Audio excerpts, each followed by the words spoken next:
It's whiskey time!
Greetings, whiskey folk. Welcome back to Drinking Out Loud. My name is Adam Bradshaw, and I am here today to introduce the August 2025 Scotch Malt Whisky Society of Canada Outturn. 5 delectable summery whiskies that I wanted to make sure that those of you who couldn't come and join us in person because the summer is a very busy time could still get the best information to make the right choices for which whiskey you might want to take home this month. So it's been a little while since I've done an Outturn video, partially because it's been so hectic and busy here, and I mean partially I have to admit because a lot of the Outturns recently we haven't really had much left afterwards to sell. So it's I didn't want to do a video because I didn't want to make you guys jealous of all the whiskey you couldn't buy. However, today 4 of these whiskies are still available right now. So let's go through them a little bit, shall we? We'll start off with Cranberry Reverie. Ooh. Sliced pears soaked in cranberry juice and honeydew melon chunks mingled with sliced apples were to the fore whilst nosing this dram. On the palate, we folded vanilla bean into the mix with plum and orange peel. Adding water was like being handed a bouquet of flowers. Sweet peas, geraniums, tangerine blossoms, lilacs and vanilla pods. The palate now echoed with the initial nose, taking us back to cranberry, but now with added lime zest and clotted cream. Alright, so delightful whiskey. This one had an awful lot of jokes about it, though. A lot of people saying that you should be having turkey with it, or, you know, a lot of people glomming onto the Thanksgiving Christmas cranberry sauce kind of thing of it. You know, maybe it tasted a little like gravy. None of those things are true. I mean, maybe you could have turkey with it. It'd be quite delicious, probably, but it's not a necessary part of enjoying this whiskey, the turkey. So, distillery number 28? 28. Edition 108. This is a Highland whiskey that was matured for 12 years in a first fill ex-bourbon barrel. It was distilled on the 21st of May 2012 and came out at 60.9% ABV with a total of 206 bottles. Slasher.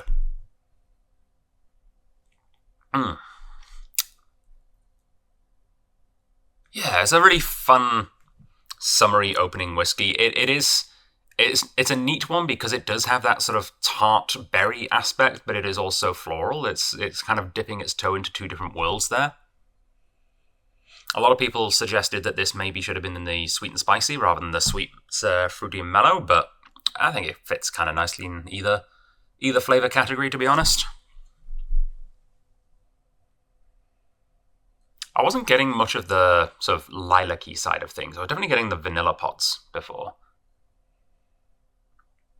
But today I'm getting a lot more sort of higher, I don't know, very sort of spirity notes. I'm weirdly, although this is a first fill X bourbon barrel, I'm getting a lot of more spirit influence on the nose today. Yeah, there's kind of this almost fisherman's friend thing going on, which I didn't get at all the other day. I'm second guessing myself whether I poured the right whiskey. Yeah, slightly fisherman's friendly, like anise-y, herbal, minty. That's interesting.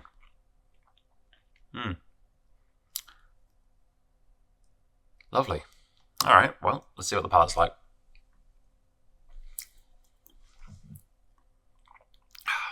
It's a powerful start to a whiskey drinking day.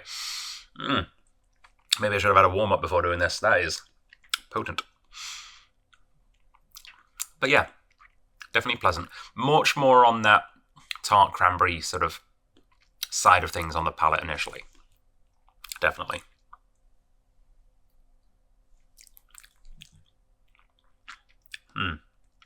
Yeah, and it does have like tinned pears. Yeah, definitely tinned, not fresh. Interesting. Well, a drop of water. See what happens to that. So you will have noticed on the slide whilst I was giving the tasting notes that it was a satellite image, a map, if you will, of where this distillery is located, because today's theme is whiskey with a map in hand, which is very cool. Yeah. So you might have a bit of a clue as to where this distillery is located, but I came up with some geography-based trivia for those who attended the in-person tastings this month. Turns out a lot of Scottish geography is based on water and hills, so basically all the trivia is based on water and hills. This one, apparently, the water for this distillery is from the Danny Burn, which originates in the Ochil Hills, a 400 million year old mountain range, or hill range, that is made of basalt and sandstone. And the water takes up to 15 years to filter through its many layers. So this is only a 12-year-old whiskey, but the water was 15 years old when it got used for this. So, no, that's not the way it works, is it? It's a 27-year-old whiskey, no. But yeah, it's pretty cool. Very heavily filtered water, I guess, being used to create this whiskey.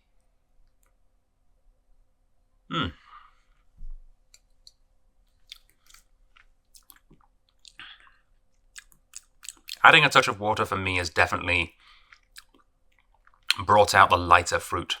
It's a little bit less tart now. It's got more apple and vanilla things going on. Very pleasant. So, about the distillery. It's actually a sister cask. We've had this distillery a little while ago, May of 2023. We had chili-baked cashews from this distillery. We've had a few whiskies actually from this distillery in the SMWS, and I actually mentioned one in a recent other video on this channel about a whiskey from this distillery.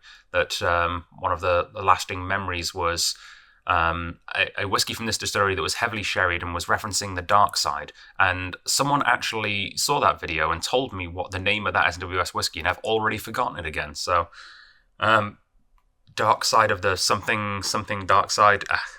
Anyway, very heavily sherried whiskey from this distillery. So it's really interesting that you can have such a vast variety of flavour from this distillery, depending on what kind of cask it went in. This is a first fill X bourbon barrel, and this is a Tullibardine from the Highland region. Yeah, delightful distillery. One that I have. Yeah, I go through ebbs and flows of whether I'm a fan or whether I feel like it's kind of, not overrated, but, I feel like sometimes it's one of those distilleries where, especially the official bottlings, just that I'll go for a year or two without actually bringing it into the store. But I'm probably going to bring them back in, to be honest. I'm on a bit of a Tullibardine kick right now. And this is certainly helping with that. So yeah, always nice to see an SMWS dollar barney. We've only had 108 in the long history of the SMWS, so not too common. This is available right now. I think we've got 2 or 3 bottles left for $197.30. If you go to strathliquor.com/SMWS, you will find it right there if you are lucky. And watching this video within a, X amount of days of it launching and however long it takes to sell out, I guess. If you are watching this video within a few weeks of the launch date, and we are sold out at the Strath, please feel free to check out our partner stores, Kensington Wine Market and Keg and Cork, both over there in Alberta, and more locally, we've got Legacy here in Vancouver. There's also Arc in Kelowna, but I don't know if they got this one, so it's worth a try. If you're desperate, it's worth a try. Alrighty, our second whiskey today, we're going for a hike. We're going to enjoy some wandering alchemy. What witchcraft and molten japery is this? At least that's what our raised eyebrows and throaty musings queried. Surely this dram was much older and much more old-style than it had any right to be. We detected deep and enticing notes of soft, heathery peat smoke, then encroaching medicinal charms, pinewood, camphor, cooling bonfire embers, and tendrils of seaweed. Water dialed up the charm vibes to Roger Moore, elegant wood smoke, fragrant phenolics, old herbal and tar liqueurs, and a kiss of cask-aged mead. The palate was decadently rich and mouth-coating, yet warming and gentle. Its rich herbal character mingled with more medicines, dried mint, mineral oils, and fatty sheep wool oils. Reduction brought us wood spices, resinous hardwood extracts, smoked black olives, pure tar, burlap, and a lovely medley of aniseed, salted licorice, and soy sauce. What despicable chemist brewed this sorcery? This is a fun one. As you might notice, it's in a funny-looking bottle. And that's because it is part of the Heresy range. In fact, this is batch 31 of the Heresy range now.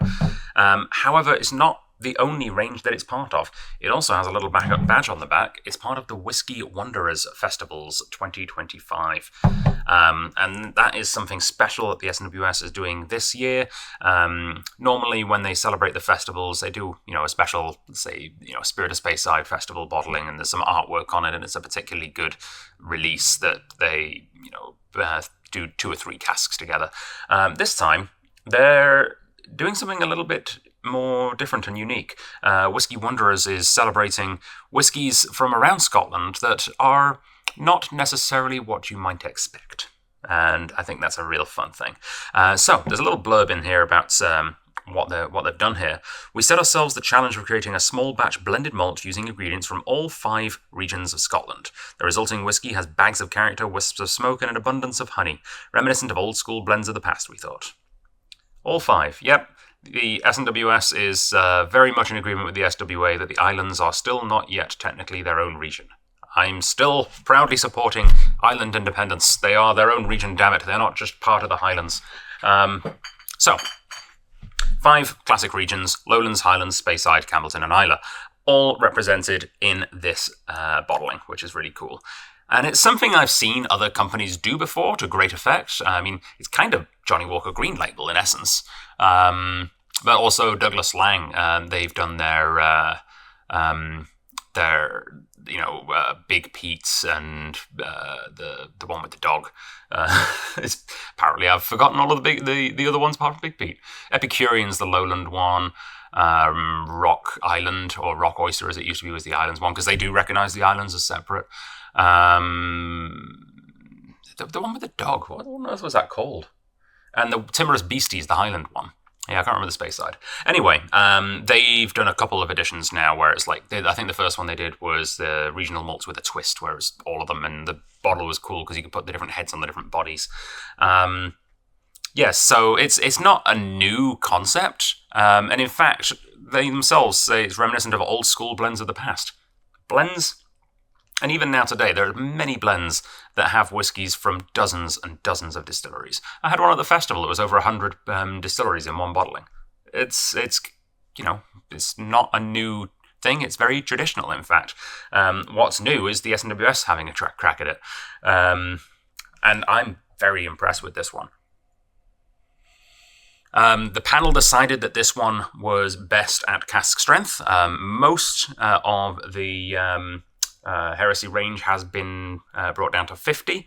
I think there's only been one other one that we've had so far that has been cask strength, but this one joins it. It's 58.4, which is really cool. The youngest component of this, rather, was distilled on the 10th of June 2014. The oldest, no idea. They don't state. I don't think they're allowed to.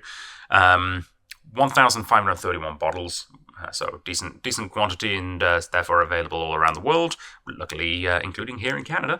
And a very interesting mix of cask types. There's bourbon, oloroso, Pedro Jimenez, high toast medium char barrels, and hogsheads. That's quite a cool mix, and that's just going to give more colours to the palate, right?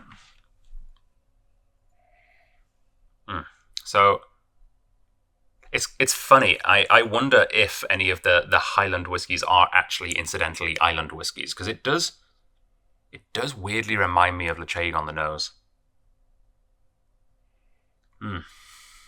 Yeah, it really is quite wonderful, quite all-encompassing. I just got blackberries and blueberries. No, not blueberries, but blackberries and black currants on the nose there. The smoke definitely hits first, I would say.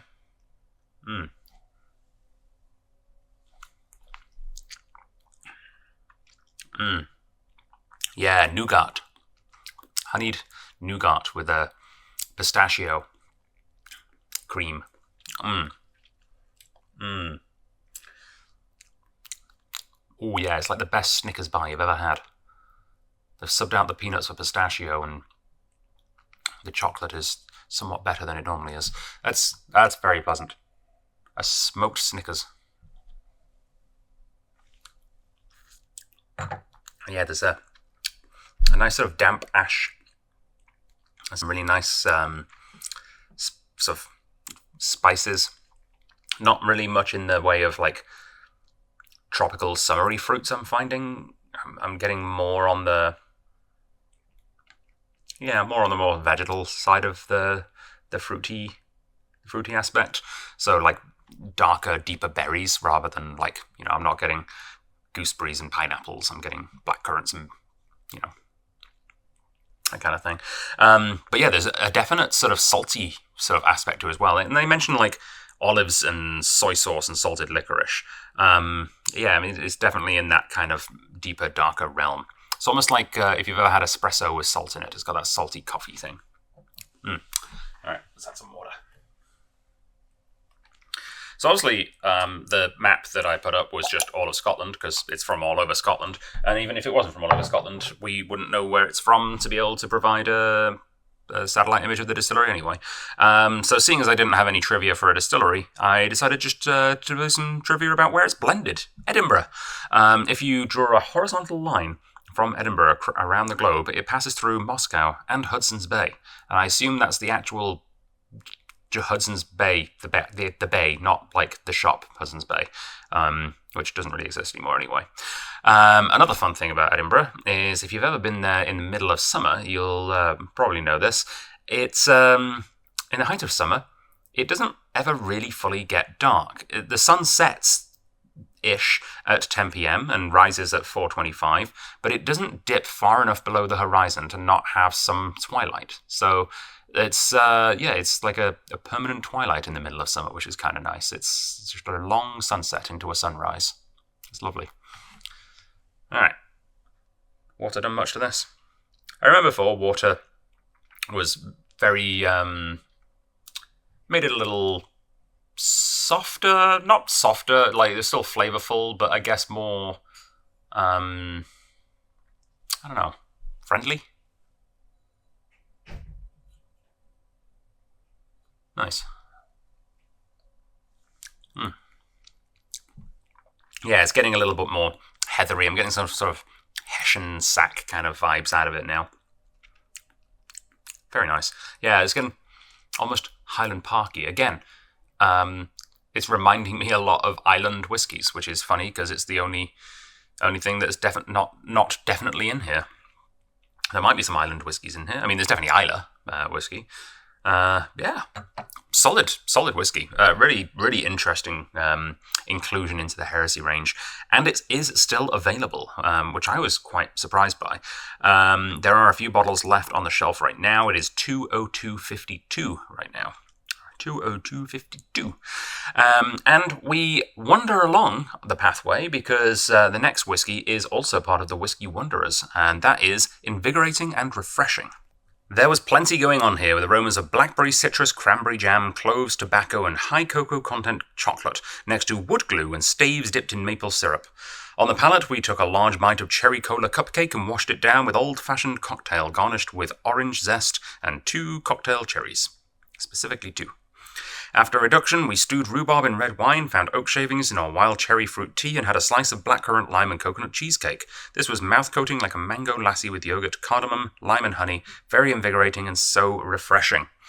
I had a few people say that they didn't particularly find this one refreshing, not like in a negative way, but like it was more of, I don't know, not refreshing and more sort of, I don't know, calming, more sort of sit by the fire, less ocean breeze, if you get my drift. But yeah, I'm very intrigued by this because this is my first time having a completely unpeated whiskey from this distillery, and I think that's why it's part of the Whiskey Wanderers festivals. This is distillery 162, and this is the 5th ever, so very new distillery, not many releases yet from it. It is 5 years aged. It is a young distillery, a young spirit from a young distillery, but it's counteracts that a little bit by being matured in a new chinkapin oak barrel. Chinkapin is a subspecies of American oak which has been used by a few Scottish distilleries now to great effect. I've had chinkapin whiskies from Ben Romack, I've had chinkapin whiskies from Glenallachie, and a couple of others, and they're really interesting. It really does have a very interesting twist on the standard American oak. It almost feels more like European oak to me. So 4th of October 2019, 265 bottles, 61.1% ABV, and this is the very first time this whiskey has ever been featured in the SMWS Canada. It's the debut, the debutante. And it's very pepper berries. It has a weirdly large amount in common on the nose with the last one, to be honest.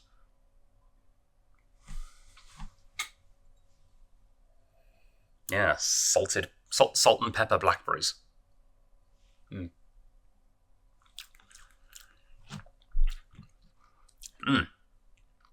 Angostura bitters is like one of the solid things I've kind of got from almost everything I've had with chinkapin, to be honest. This also reminds me, it came up in conversation earlier, Oreos recently did a collaboration with Coca-Cola, where they had an Oreo-flavored Coca-Cola, which was not great, but they also did Coca-Cola-flavored Oreos, which had Pop Rocks in them. And this kind of reminds me of the Coca-Cola Oreos in a weird kind of way. It's like chocolatey, cola, fizzy, weird, biscuity thing.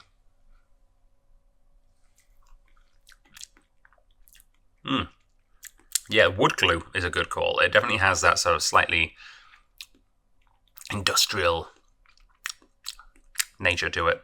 Yeah, very interesting whiskey, and I can definitely see why. So Rassay, I believe, make a peated and unpeated, and then for their official bottlings, blend them together. And I can definitely see how this, with an infusion of peat, would be something quite phenomenal. As it stands, it's very, very interesting. I'm not sure it quite reaches the lofty levels of the word phenomenal, but I can see its potential. And it's a very unique whiskey. Yeah, very cool. So the Isle of Rassay, as you saw on the screen, is coastal. It's right there on the coastline on the Isle of Rassay. And one of the attendants at the Sunday tasting actually correctly identified the island next to Rassay, which was kind of interesting, which I believe was Skye? Yeah. My geography is a little rubbish, but I think it's Skye.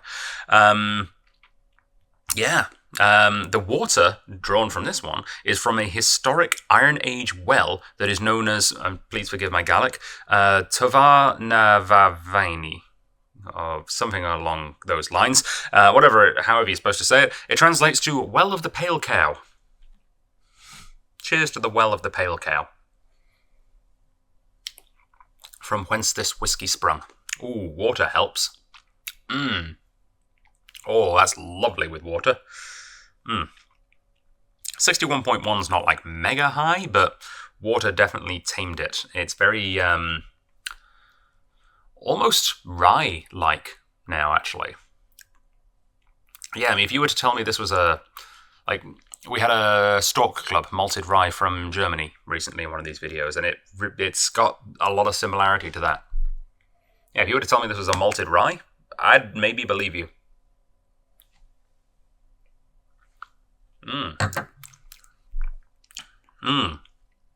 Cocktail cherries now coming through, and that was mentioned in here. Specifically 2 cocktail cherries. I'm getting 3, personally. That's real good. Yeah, water really brings this one out. This is available. I know it's crazy. It's the first ever release from Isle of Raasay, and we have it right now. The first ever single cask Raasay, I believe, in the BC market. 186 even right now for this whiskey, and that is available at strathliquor.com/SMWS. And our next whiskey is Melts in the Mouth. Plump dark fruits, pine needle tea, butterscotch, and custard-filled croissants greet the panel's noses, followed by a slice of Battenberg cake. All of the above was translated onto the palate with accents of cracked black pepper and sea salt, leading to a melt-in-the-mouth chunk of Turkish delight. Water added rich mahogany to the nose, along with dates, red wine, and mixed nuts on the palate. After 13 years in an ex-bourbon hogshead, we transferred this to a first-fill American oak Oloroso hogshead for the remainder of its maturation. This is Melts in the Mouth from the deep, rich, and dry fruits flavor profile. A 15-year whiskey from Distillery 89. Speyside region, 15 years aged, as I said. It was distilled on the 21st of April 2009. 271 bottles, coming out at 61.4. Real caramelly today. Battenberg cake's a fun one. I've mentioned it before on this channel. It's this weird sort of checkered patterned on the inside of the cake is checkered pattern. So when you slice through it, you see it. Sort of marzipan cake, which I always assumed was German. I think just because it's got a German-sounding name, but I think it's just very, very English. Oh, yeah. Heavy on the caramels today. It's like the inside of a Freddo bar. Oh, I miss Freddo bars. Were they a thing here? It's like a frog-shaped chocolate bar from Cadbury's. It's like got caramel on the inside. Oh, yeah. It's very Freddo-y. And they melt in your mouth. They certainly do.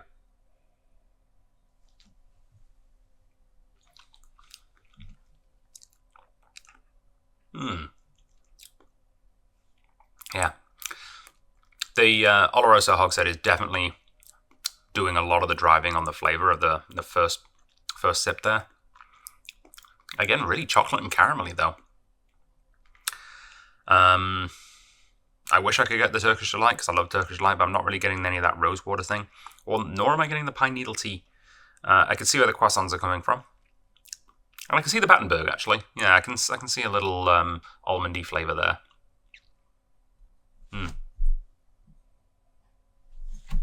Alright, let's add a couple of drops for science. See what happens. Very viscous. The water still hasn't fully incorporated into the whiskey. It's very oily. Very cool. So the village that this distillery is in, and I believe named after, means Hillock of the Barn, and it sits at 345 metres above sea, making it one of the highest villages in Speyside. And at 370 metres, this is the second highest distillery in Scotland, I believe.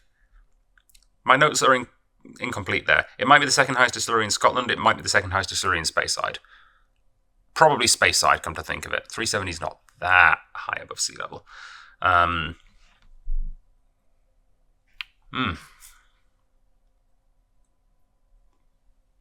Alright, and that distillery happens to be, Distillery 89 is only the third time in SMWS Canada's history a Tomintoul. The previous releases were both 2020 releases. So there's video evidence of me drinking them because it was during the period where we couldn't have in-store samples and gatherings because of the pandemic. So Glovebox Sonata in B minor, I remember that well. And even better, I remember a Kraftwerk Orange, which I very much enjoyed. Yeah, there's a lovely third part to the trilogy.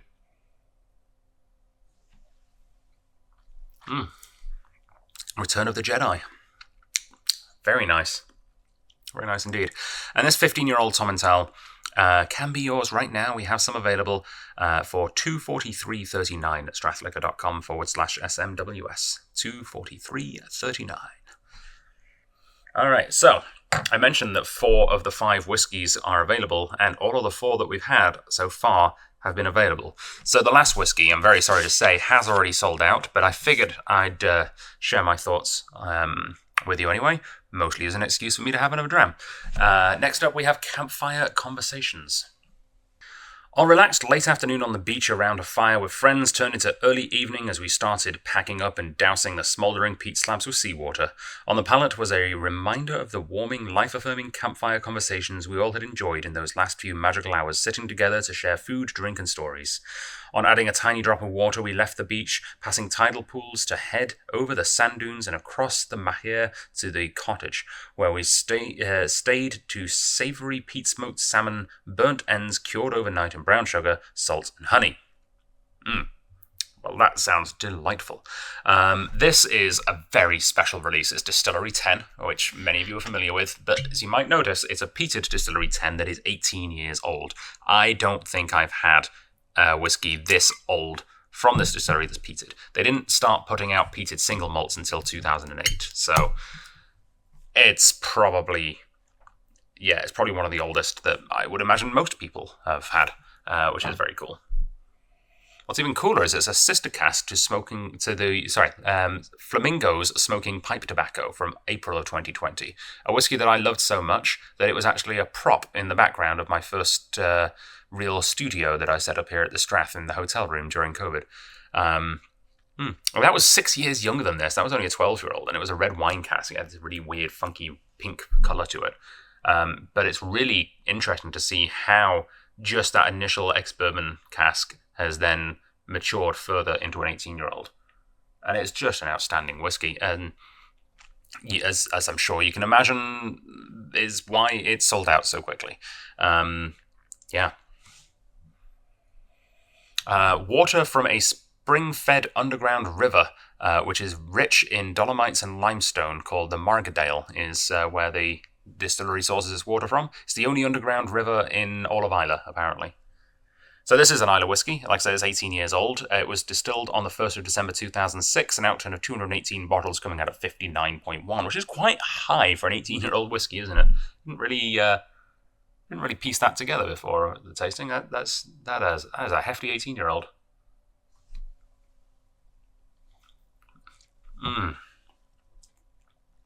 It's just so good. And it's like I said, I've not had Bunnahabhain like this before, so this is a new, exciting experience for me. And now I've had it, I want more. I want more peated Bunnahabhain in the teens, please, in the late teens. I mean, early and mid-teens is also good, but this is special stuff. I have a feeling. A lot of people guessed Kalila because we get a lot of Kalila in the SMWS. Some people guessed Bowmore. I don't think anyone guessed that this was a Bunnahabhain at the tastings. And if you did and I didn't hear you, I'm very sorry. It does remind me of Bowmore, but without the Bowmore-ness, if you know what I mean. It doesn't have like that distinctive Bowmore, the floralness certainly, but also that sort of slightly twang. I don't know how to describe the Bowmore twang. But yeah, it's neat. It's nowhere near as abrasive as younger peated Bunnahabhains can be. I've had some like 8 or 9-year-olds that are just straight up like burning tires on the beach. It's crazy. This is very much more relaxed, very coastal, but like having a campfire conversation. It feels like it's a stress reliever.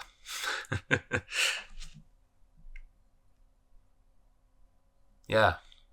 Yeah. It does smell and taste like a campfire in all the best ways, but it also makes you want to have this with a campfire. Unfortunately, campfire ban right now, so can't do that here. Just buy, well, if you bought a bottle, hang on to it until the fall, and you can have a campfire with it, I'm sure. But yeah, that is a stunning, delightful whiskey that was available for $309.48, but is sold out. Is it sold out at our partner stores? Probably should have checked that before starting the video. So feel free to take a look. You might get lucky at Legacy, at Kencork, or Kensington. They might have a bottle of this left, and if they do, you should definitely pick one up because it's outstanding. Speaking of outstanding, we have some outstanding whiskies coming in the next couple of months from the SMWS. I've been privy to the information of what's coming down the barrel. We've got some really fun stuff coming, and tickets are available already right now for the September tastings. They are on the 4th and 7th of September, and you can pick those up right now at strathliquor.com for all local tastings. Thank you all for joining me here on YouTube. It's wonderful to be back showing you some SMWS whiskies. Let me know in the comments if you were there and for some reason are watching the video as well as coming to the live tasting. Super fan. Let me know what your favorite was. Let me know if you decided to pick one up. Let me know if you're watching from elsewhere in Canada and you went to one of our partner tastings. Let me know what you thought of them there as well. And if you have any questions, you can always drop us a question down and in the comment section as well, and I'll try and get back to you. Stay safe. I'll see you on the next video. Bye.